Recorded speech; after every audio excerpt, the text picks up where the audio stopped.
Welcome to the NRL previews for round 5 of the 2024 season. I'm Renee Gartner and I'm joined by Josh Mansour to unpack all the games this week.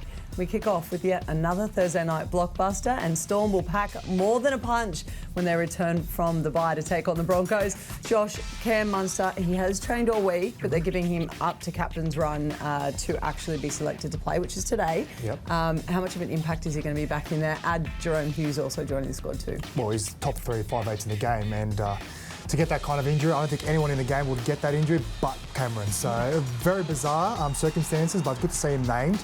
Hopefully, obviously, plays tomorrow night. He is obviously a very impactful player to the Melbourne Storm, and it's also good to see Nelson Asafa-Solomona back as well, playing Regis for the Mighty Bears, and hopefully he'll get a run soon as well. So what kind of dynamic is that going to switch? Because Jonah Pezzett's obviously been in there. There's been quite a mix in that halves partnership. I feel like the biggest threat with Cameron, he just plays a lot of eyes-up footy and definitely steps out of the structure, and that's very hard to defend because normally when you're going through video, you're always looking at the set plays, and Cameron just thinks outside the box. If you see something up in front of him, he'll take that opportunity.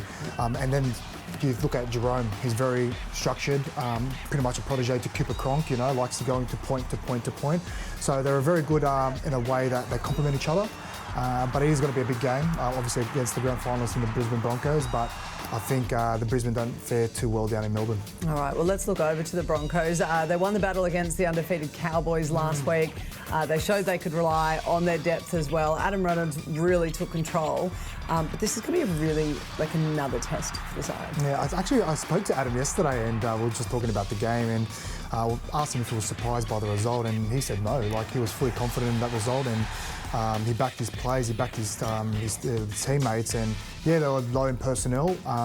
It's funny as well, he was actually playing with the flu for 2 weeks. He was struggling a bit, but being Adam, you know, have to be a skipper and lead the team out. And listen, there is an opportunity to beat the Storm and unravel them. I feel like the Storm going into this game will like their chances, and that could be dangerous in itself. So can the Broncos cause an upset? Maybe, but it's going to be a hard result. If you can't say maybe, I'm about to put it on you. Tell me. How is this game won and who are you picking? Nah, I'm liking the Melbourne Storm. Okay. Again, I feel like the Broncos are a bit light up front.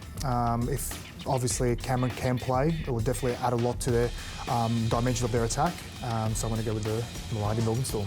Okay, all right, not going with you, mate. Nah. All right, tickets for this one are selling fast, so if you do want to see this match live, head to nrl.com/tickets. If you can't get to the game though, you can watch it on Channel 9, Foxtel, Sky New Zealand or KO. Kick-off is at 8 p.m.